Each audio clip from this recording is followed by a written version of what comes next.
this fucking thing working? Oh shit, it is. Live from my mother's basement. Here's Johnny. Hooray! Back with another video for you guys. I know it's been a little while. It's finals week here at college. It's been very, very hectic. See the fucking bags under my eyes? Seriously! It's been awful. But I'm doing really well. I want to thank everybody out there that's been patient and supportive with me. It's really made a difference. Especially all the people out there that I do my regular Zumba routines with, get my exercise. It really helps clear the mind, and I recommend it to anybody that, can get up there and just move around. All that crap aside, there is so much to talk about. I don't even know where to start. But I think what I want to start with is by plugging one of my best friends in the entire world. His name's Dan. He has a blog. It's called dantalkswrestling.livejournal.com. I'm going to try to remember to put the fucking description, the link in the box below. You know what I'm talking about. Yeah, I just picked my nose in front of everybody. That was friggin' humble, wasn't it? Awesome. Yeah. Anyway, this is his post, and I want to read this because I think it's important. People that haven't checked this guy out, amazing blogger, really gets to the point, very real in the way that he analyzes things, thinks about it with a very macroscopic kind of standpoint. He doesn't analyze every little fucking detail, but he looks at it in terms of the big picture. So here we go. I'm just going to read this real quick, and then I'm going to get into my other shit later on in the video. So, this is entitled Post Pay-Per-View WWE Extreme Rules 2012. I'm going to speak as if I were him. Okay, ready? I try not to be negative. Sure, if I don't like something, I can and will write about it. But I try to temper that by trying to find the positives of a show and trying to look at the big picture. This time, however, there's only one thing I can say. WWE, you failed. You bring in Brock Lesnar for a headline feud against John Cena. In his first match back in 8 years, you have him completely dominate Cena until the very end. Then have Cena hit him once with a chain, hit the Attitude Adjustment, and pin him. And afterward, Cena is apparently going on hiatus from the company anyway. Cena gained absolutely nothing from getting the pin.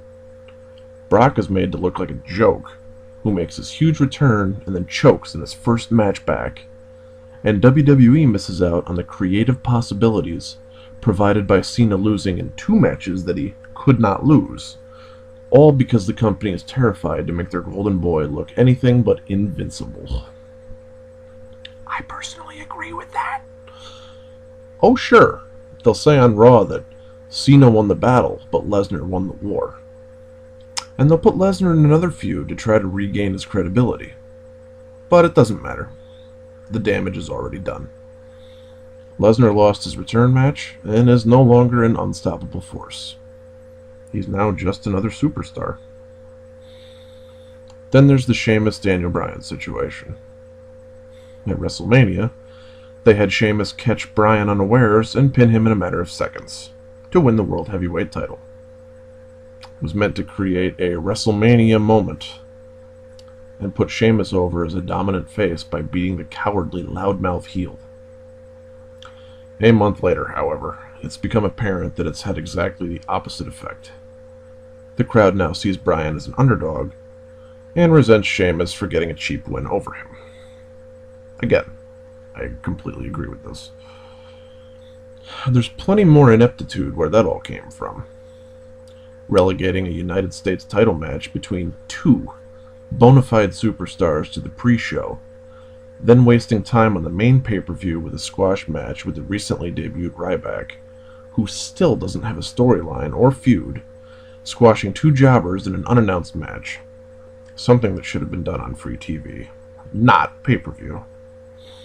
The Randy Orton-Kane feud in its entirety, which has made a respected veteran and monster heel look like a complete joke, in what could be his last run, just so that their other Golden Boy can continue to be invincible. Then there's the fact that they completely ignore their tag team champions once again. I'm sure I could even nitpick some more, but to be honest, I don't feel like it. To attempt not to dwell on the negatives, and to give credit where it's due though, CM Punk and Chris Jericho put on a hell of a match, and in my opinion, saved this pay-per-view from being a complete waste. It really seems to me that WWE has just stopped caring about doing anything but maintaining the status quo. They know that they're the only game in town. They haven't had legitimate competition in over a decade. So why bother trying to innovate and be creative when you can just throw anything on TV and still get a guaranteed 3.0 rating, or higher? And to be clear, contrary to what many say, the problem is not the PG era. The problem is 100% on the creative end. I really do believe that at this point, the only way short of a mass fan exodus WWE will be kicked into gear to improve is getting some real competition and new ideas. This is why it's so frustrating to see the shortcomings of TNA and ROH. A strong TNA that could legitimately go up against WWE would benefit both companies as they strive for the top spot, while a strong Ring of Honor in the ECW role would provide fresh ideas and new talent to the scene. Unfortunately, I don't see it happening anytime soon. TNA has been generally improving compared to where they were relatively a year ago, creatively, versus where they are right now. It's like night and day, but they're still a work in progress, and will be for a long time. Almost certainly a matter of years, away from being any real competition for WWE. Ring of Honor, at the lowest point I've ever seen it currently, doesn't help matters. We can dream. While I hate to be pessimistic, I just don't really see things getting any better anytime soon. That was his blog post, and I have to tell you that I emulate this every time that I come on here and make a video. I can talk about, how I'm been impressed with TNA's product and how they've gotten better, but even doing that till I'm blue in the face isn't going to change the fact that they don't consistently have high ratings and that there's still room to grow. Not to mention that with those lower ratings and low pay-per-view buys, nobody's going to be taking them seriously. Even if they do have a really good, storyline going with Bobby Roode and James Storm, and even if, their pay-per-views as of 2012 have been, steadily decent, if anything. It just really seems like WWE is maintaining this idea of the status quo, like Dan brought up. And it's really frustrating to a guy that's been a 24, going on 25-year fan. I'm almost at my silver anniversary here with wrestling.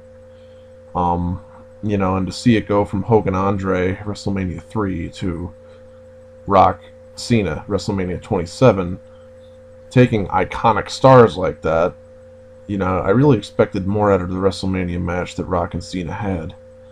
And I think that the Brock Lesnar thing that they just did, where they bring him in as this, dominant person that's supposed to re-legitimize the fucking WWE, and then John Cena's supposed to go on hiatus anyway, take some time off for injuries. Now apparently he's not even injured, he's just hurt. And he's going to work through it because he loves to do this. Get the fuck out of here. Us older fans that have been, force-fed this shit for the last, I guess, how long has it been? Almost 9 years now?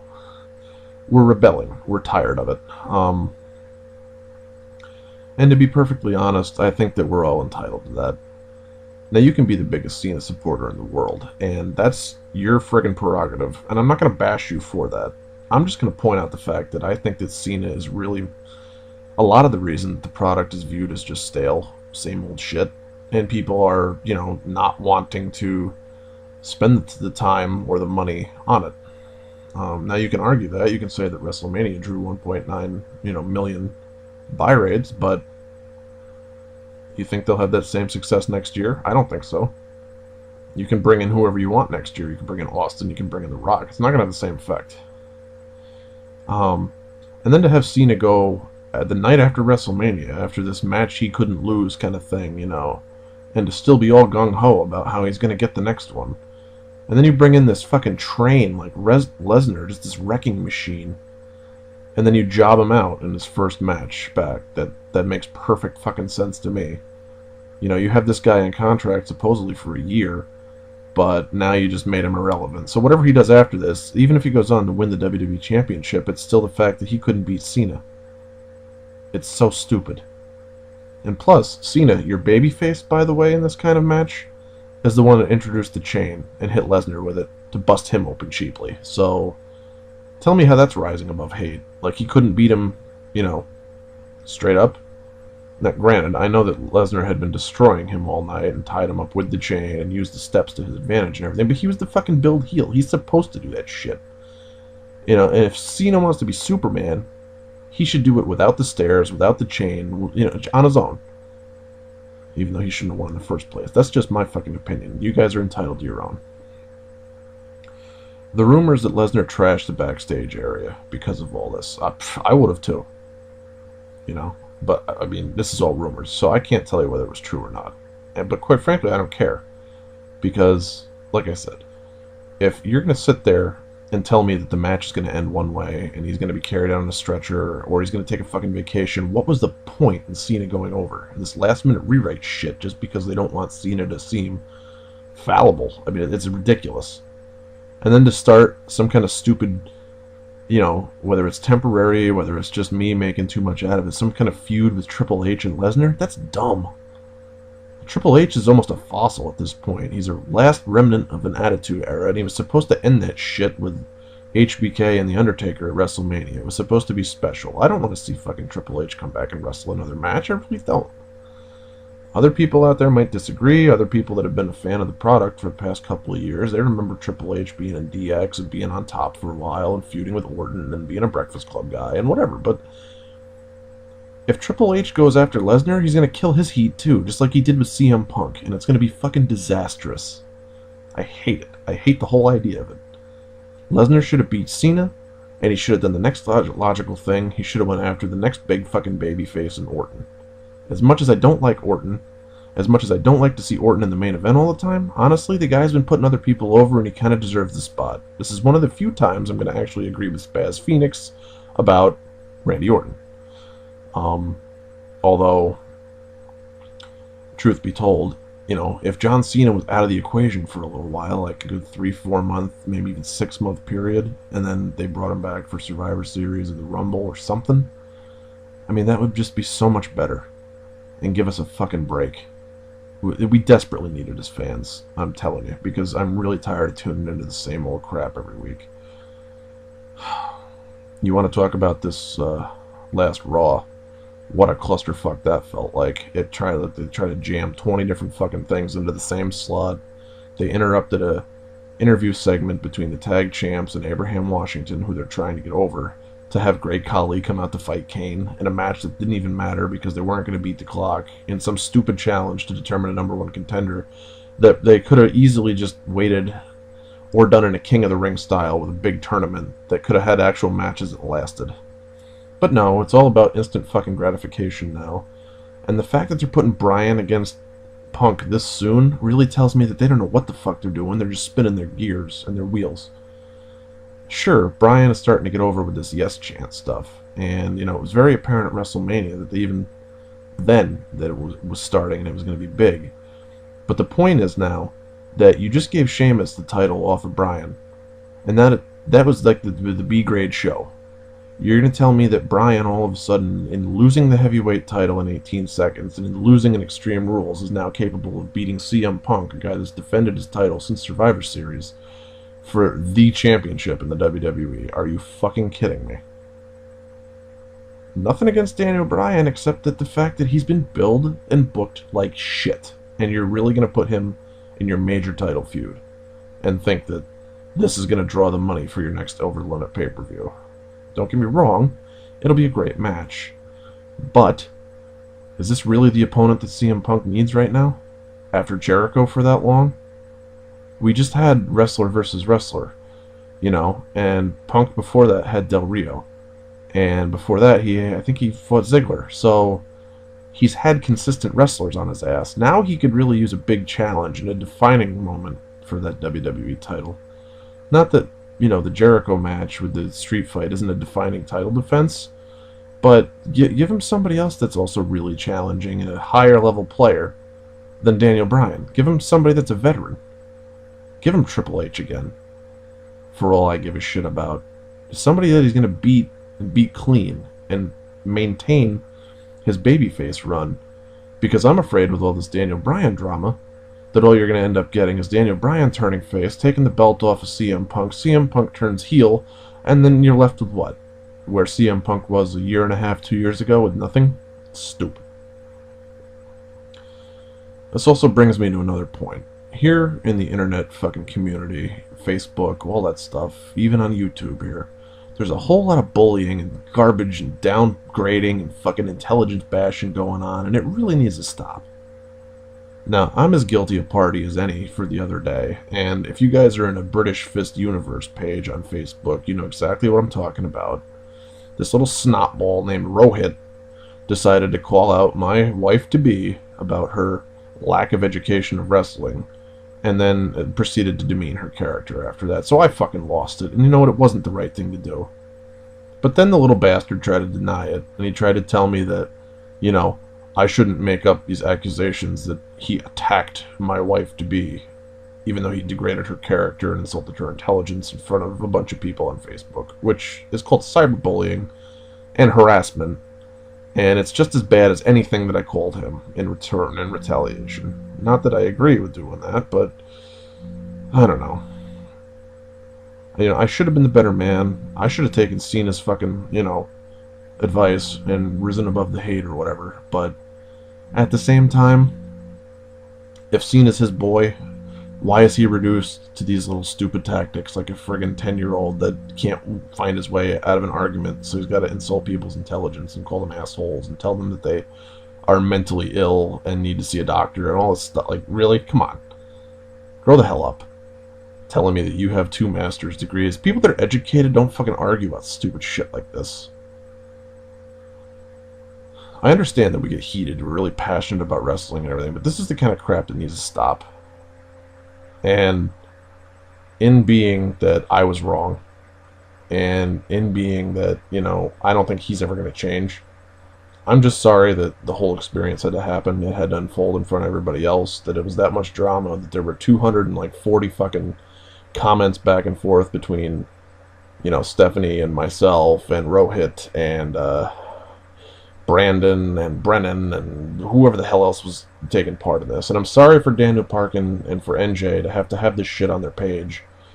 And I tried to get rid of a lot of it and just not, just make everything nice. And honestly, I'm gonna do this, and it's not fake.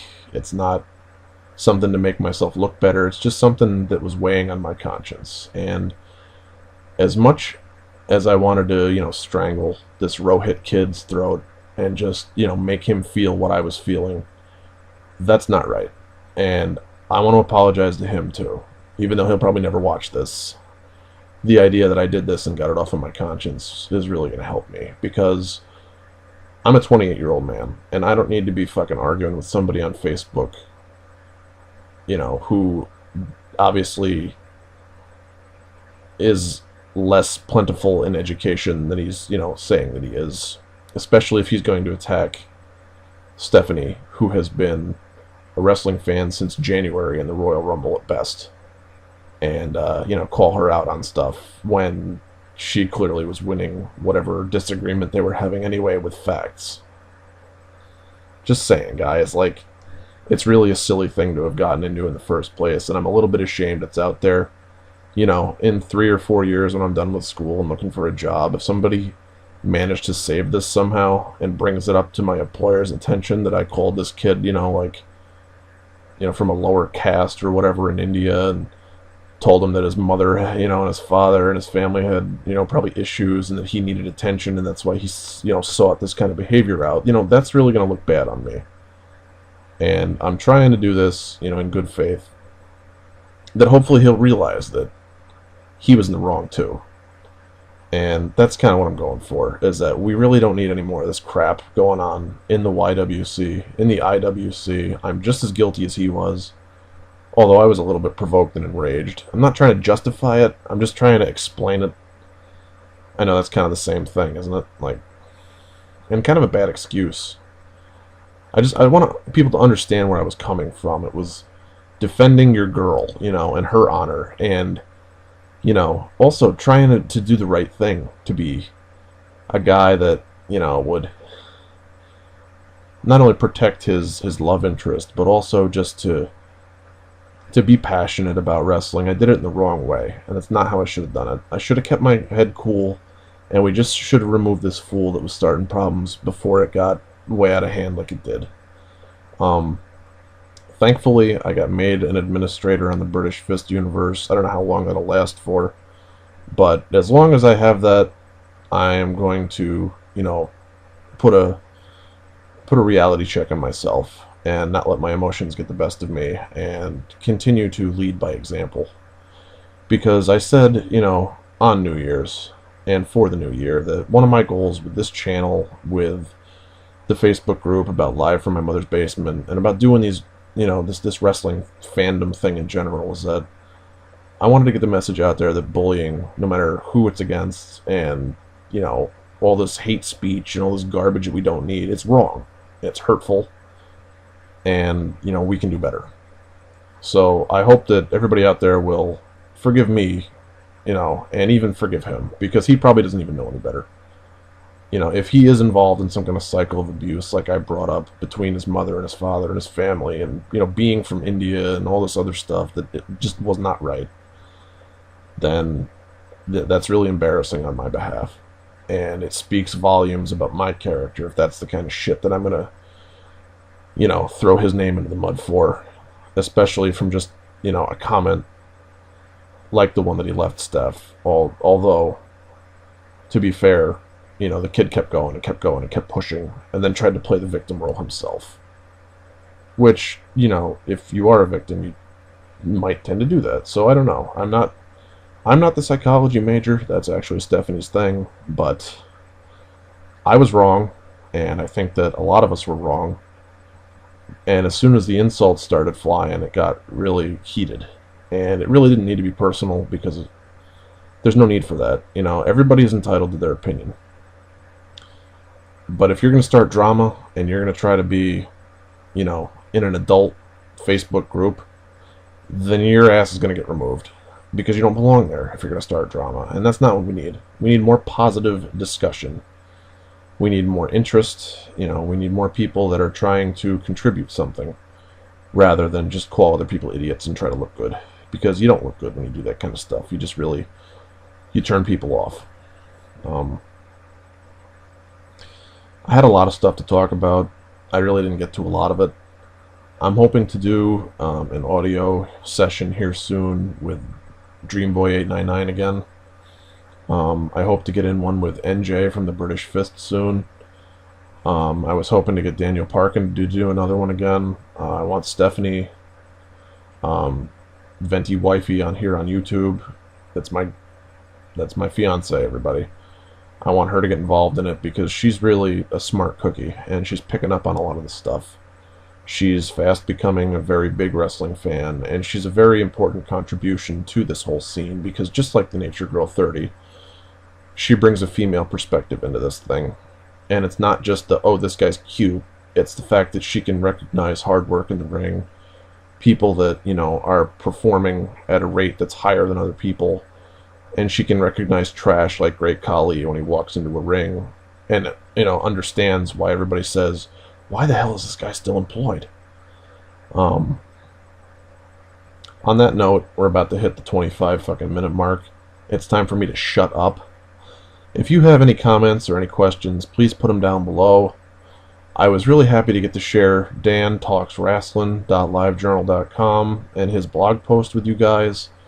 Please go check it out. Please, if you want to get in touch with me on Facebook, just look for the Facebook group called Live from My Mother's Basement. You really can't miss it, because it's the only one that's called anything like that as far as I know. Come find me in the British Fist universe, in the Schleg Daddy fan club, in the routers, wherever group you're in, and send me a link. And, or a message, whatever the hell you want to call it. I will get back to you, and I'll invite you guys. It's slowly becoming, a pretty big group.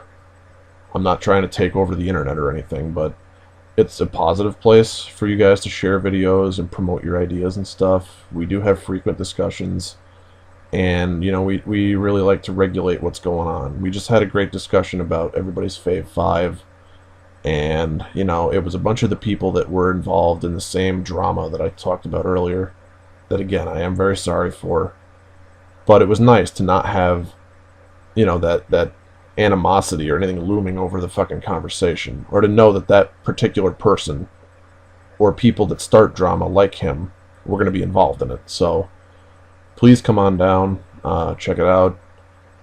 Thank you for taking the time to watch this video. I hope you guys will like what's coming up in the future. And here's a special little shout out for Connor from the OKFabe show.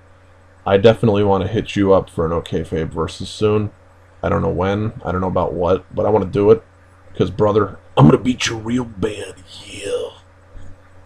With that in mind, take care everybody, and we'll see you again next time. Live from my mother's basement, signing out.